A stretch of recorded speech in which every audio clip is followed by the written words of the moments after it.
हमारी जिंदगी में अपनी कुदरत को जाहिर करता है और हमें उठा खड़ा करता है। और मेरे खुदावंद ने मुझे उठा खड़ा किया।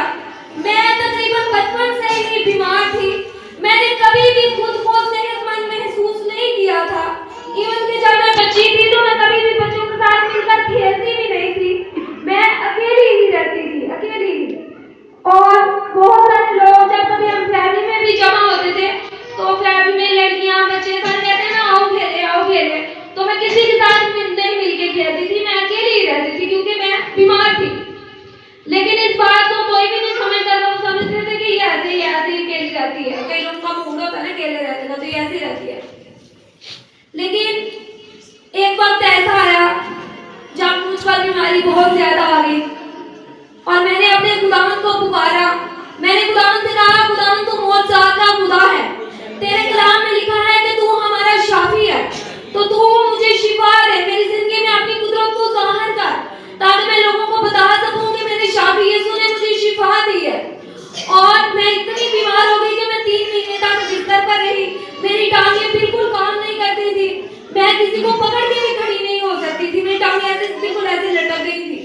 एक तो फालज होता है ना, उसमें टांगें अकड़ जाती है। मेरी ऐसे लटक गई थी सारी, ये घुटने भी और ये चूल्हा भी ऊपर से ऐसे। इवन कि मैं बैठ भी नहीं सकती थी। जब मैं बैठती थी ऐसे पीछे को गिर जाती थी। साथ ही मुझसे बैठा भी नहीं जाता था। पीछे तकिया डाल के मेरे पापा मुझे उठाया करते थे। तो अक्सर बातों में लेट के चाय पीती थी, लेट के बिस्किट खा के फिर सोई रहती थी। तो खुदावंद से मैंने कहा, खुदावंद तू मुझे उठा खड़ा कर ताकि मैं तेरे नाम की गवाही दूं। मैंने जब रो के अपने खुदावंद को पुकारा तो खुदावंद ने मेरी दुआ को सुना और खुदावंद ने अपनी कुदरत को मेरी जिंदगी में जाहिर किया और मेरे खुदावंद ने मेरी टांगों को हील किया।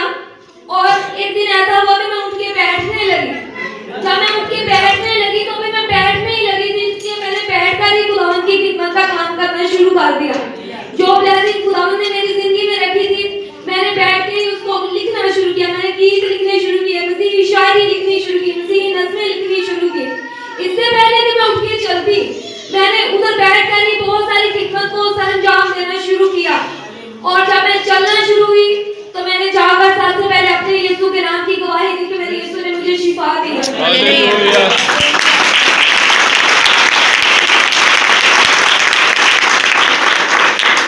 हमारे इलाका का हर बंदा, हर औरत हमारे घर आई, उसने मुझे देखा कि ये लड़की बीमार है। वो मुझे देखा कि ये बेटी इसी उम्र में इतनी बीमार हो गई। लोग बड़े अफसरदा होते थे और मैं आगे से मुस्कुरा कर उनको जवाब देती थी कि मैं ठीक हूँ। वो भाई अपनी तरफ से अफसोस का इजहार करते थे, मुझे मशवरे देते थे, फलां डॉक्टर के पास जाएं, उधर जाएं। तो मैंने आगे से कहना, आंटी जी मैं ठीक हूँ, खुदावंद का शुक्र है। तो खुदावंद ने शुक्र का काम कर दिया, खुदावंद ने मुझे ठीक कर दिया। एक दिन मुझे अब्रीस ने बताया कि तू हमेशा चारपाई पर रहेगी और मैंने उसको बताया। मैंने कहा खुदावंद ने मुझे उठा कर रखी है, मैं बैठने लगी हूँ और अब खुदावंद मुझे यहाँ से भी उठाएगा, मैं उठ के जाऊंगी और यीशु के नाम की गवाही दे के आऊंगी।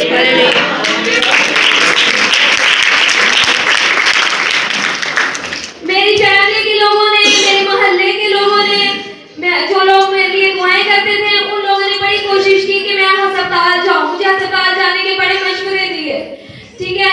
लेकिन मैंने अपने खुदावंद से कहा कि खुदावंद तेरे नाम में गवाही है, तू किसी डॉक्टर का मोहताज नहीं।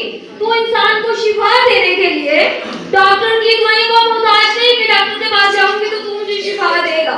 तू उनके बगैर भी मुझे शिफा देने की कुदरत रखता है।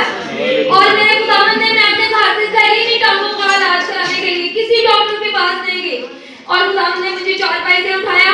और जिस प्रिंसिपल के पास मैं पेपर देने जाती थी, जब मैं दोबारा उधर गई तो उन्होंने मुझसे पूछा कि बेटा आपने टांगों का इलाज कहाँ से कराया। तो मैंने उन्हें बताया कि मैंने अपने खुदावंद से दुआ की है।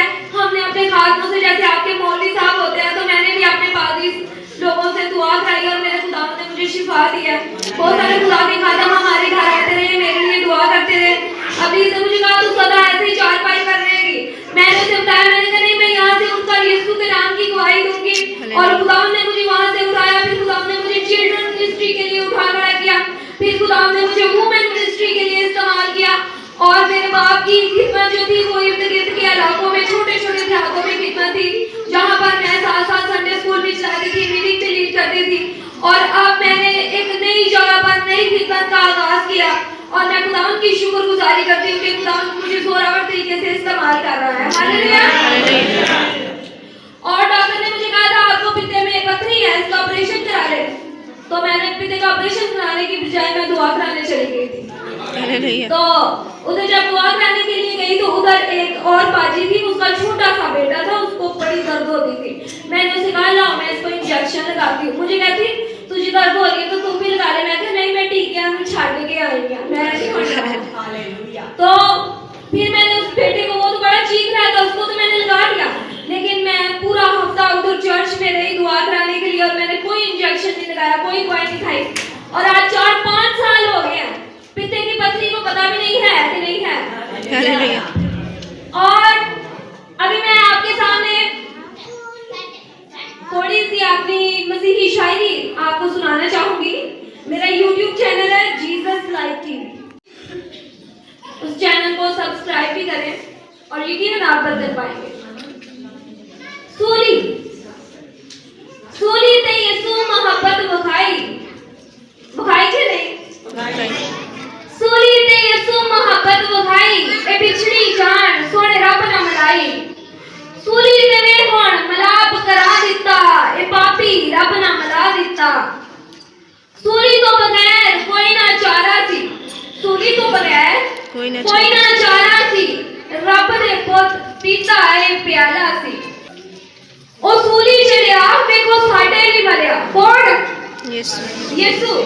ओ सूली चढ़िया वेखो साडे लिए मरिया, साडा कोई ना सी साडा यार बनिया। मेरी बेड़ी पार सोने यीशु ने लाई है, मेरी बेड़ी पार सोने यीशु ने लाई है। असा यीशु दे नाचे हुण जिंदगी पाई है। यीशु लहू नाल धो के सानू गल नाल लाया है, यीशु लहू नाल धो के सानू गल नाल लाया है। गुनाह जिंदगी चो कढ सानू रास्ता बनाया है। यीशु दे पीछे चलिए ते ओदे ही गवाह बनिए, यीशु दे पीछे चलिए ते ओदे ही गवाह बनिए, जिन्हें जिंद अपनी गवा के साडी जान बचाई है। हालेलुया।